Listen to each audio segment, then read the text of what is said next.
along to our first session here on Fooltime. I want to send a shout out going out to our sponsors, Racetrack Motors, down there on Ray Street. First of all, we'd like to welcome to Fooltime, our first fool on the line. We've got Ra Walker. Morena, bro.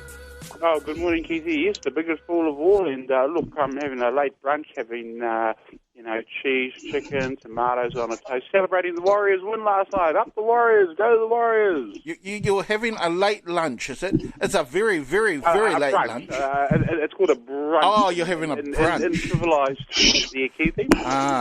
Is that what it is? Okay. Also, we welcome from up there in Pairoa, our man from Ngāiwi FM. We've got Rino Wilkinson.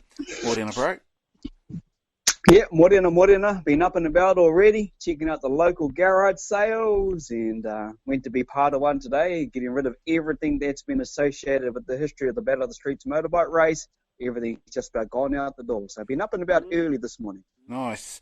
Also joining us this time, last weekend he was with us in Gay Paris in Paris. He joins us now from somewhere over there in Ireland. We say a big kia ora going out to our man Jason Tawhiwhirangi. Kia ora, JT. Yeah, kia ora, boys. Top of the evening to you from a beautiful place called Shannon, which is in the midwest of Ireland. Over here for a mate's wedding, and I'll tell you what, boys, I've travelled to a few places around, but Ireland is definitely near the top of the list, 100%. Excellent. Top of the morning, JT. Top of the morning. Top of the morning, indeed. Now, for the last couple of times on full time and also on halftime, we've been leading with cricket. Now, I know we shouldn't, but I'm going to just say a big kia ora, and I want to send a big shout out going out to, I don't know who it was that did the music for the Cricket World Cup in Lords, and I forgot to mention this either on Wednesday when we had our halftime show. Now, they played, would you believe this? They played Poyer at Lords on the World Cup final after Martin Guptill hit a six. They played Poyer. So how about that? Big shout out going out to, whoever gathered the music for that. Hey, that might actually get me to like the game now. There's a bit more mild sort of flavour in the sport itself. So, hey, look, no, once they do the haka, then they've got me hooked. Fair enough. They also played a whole bunch of other music tracks, New Zealand music tracks, when New Zealand were in the we're having their batting innings. So yeah, I thought that was just something special. But I was just seeing that six getting hit off by Martin Guptill, and I just remember hearing Poyer that was blasted throughout the ground and obviously throughout the world. That's something special, eh, Reno? What do you reckon, bro?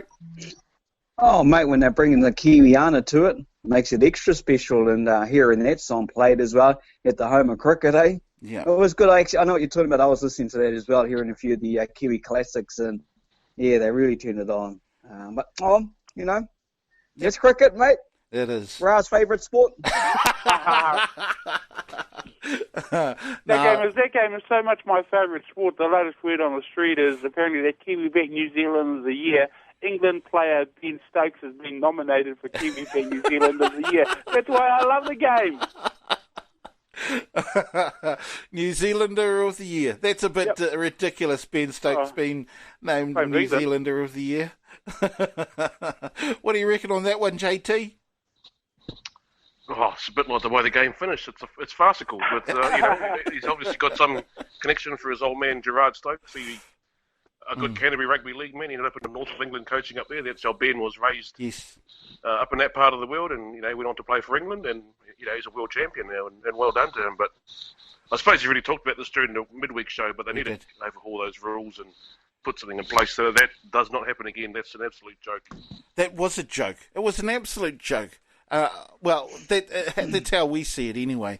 But yeah, it is how it is. It is what it is, JT, in that regard. I mean, I don't know. What do you reckon, bro? I just felt like apologising to the rest of the cricketing world for letting the stinking Poms win one. Oh, it's just They didn't embarrassing, even like, you know, win. Well, they won the World Cup, but Jesus Christ, they didn't even win that game. Just typical. The English, they win a game twice. They draw a game twice. That means they win the World Cup. I don't get how that works. But, well, I've had some Aussie mates sort of messaging me and saying, will you let the bloody bodyline thing go now after the underarm thing go? Please. True enough. Let's talk a bit of league, of course. A couple of good games of league that we had. Reno? What do you reckon, bro? Yeah, been a pretty exciting week. I suppose the main headline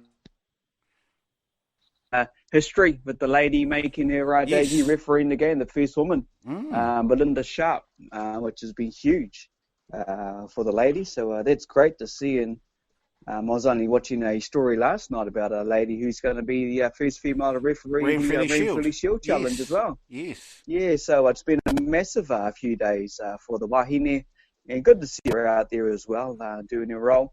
But just back to the game, I suppose. A couple of the games. I'm not too sure if JT caught about any of this, being on the other side of the world. But Broncos had to do it tough, even though the scoreline shows they were dominant, especially in the second half. They had a good win over the Doggies, 28-6 last night. Warriors down in Wellington beat the Sharks 19-18, and the Penny Panthers just too good for the Dragons 40-18. Yeah, were you able to catch any of that league over there, were you, JT?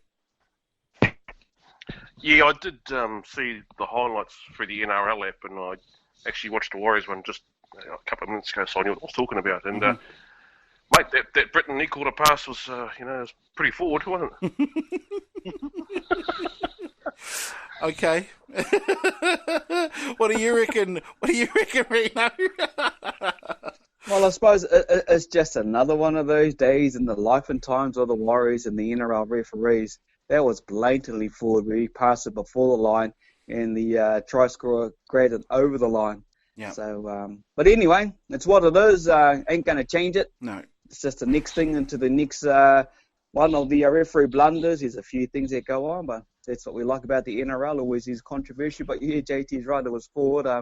Us boys will be happy. 1 point, doesn't matter how you do it. They finally get a drop kick. Greeny gets it over there, and they come home with the 2 points.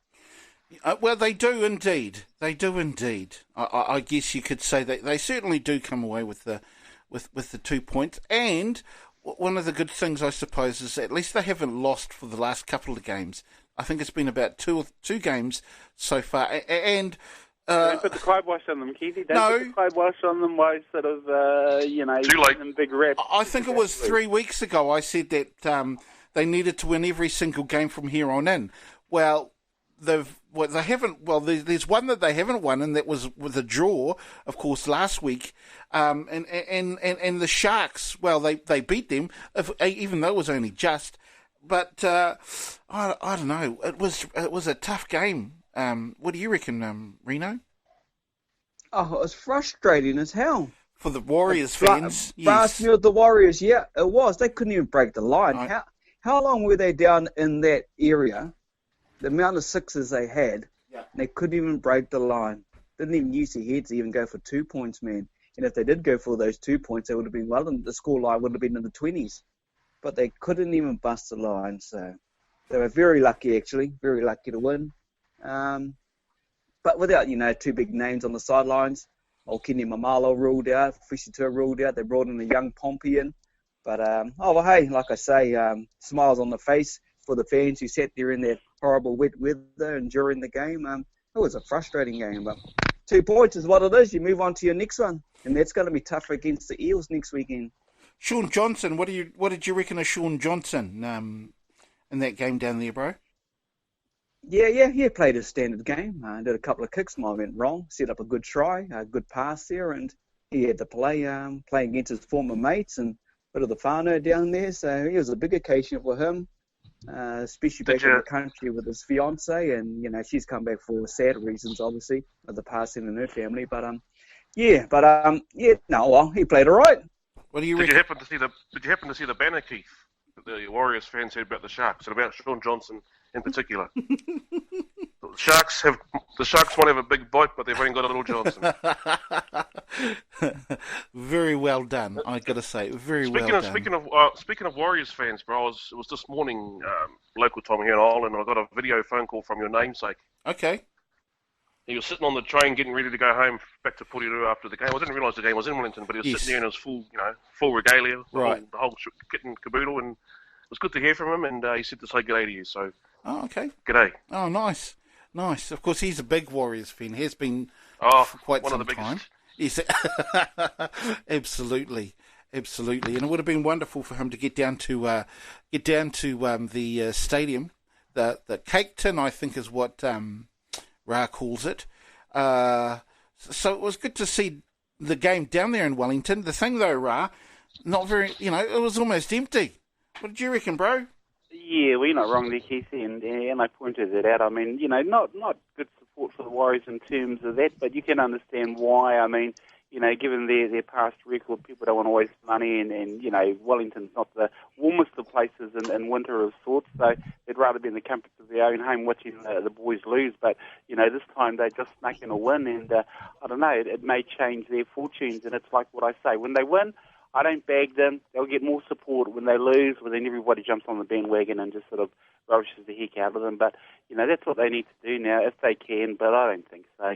As much as I say, you're putting the kibosh on them, I think they'll sort of slip back into their normal run-of-the-mill form this coming weekend and probably have another disastrous loss, which is sad because, when you see them play, they do have potential, given the odd mistakes every now and then, but every team goes through those motions. And, no, I think in terms of getting more crowd down in Wellington, it's all about notching up the points, and that's what they need to do consistently, not sort of every now and then.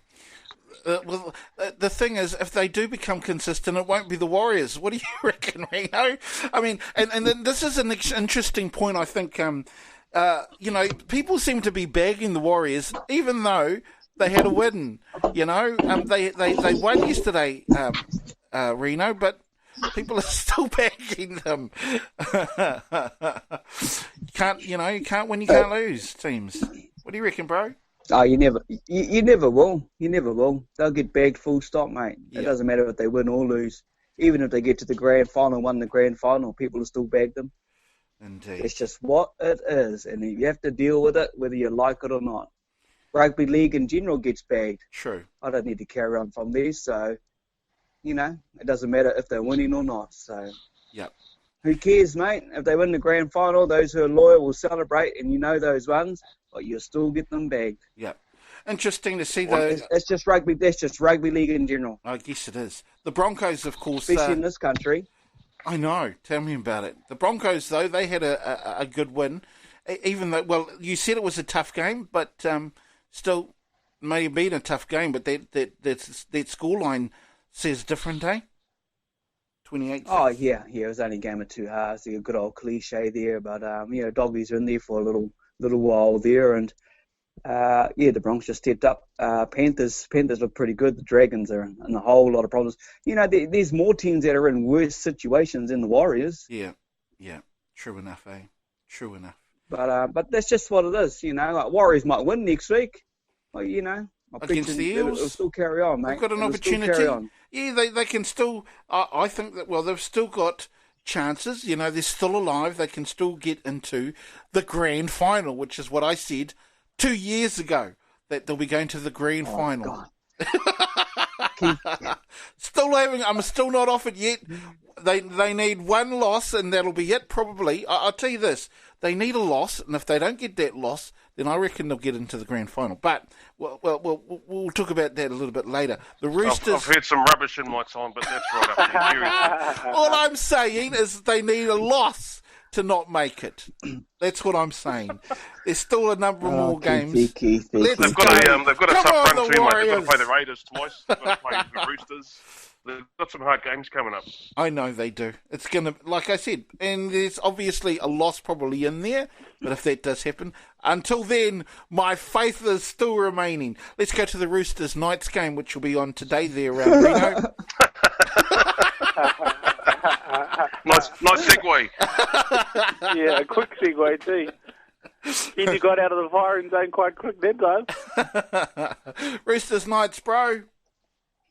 I think the Roosters will beat the Knights, and I think they'll beat the Warriors in about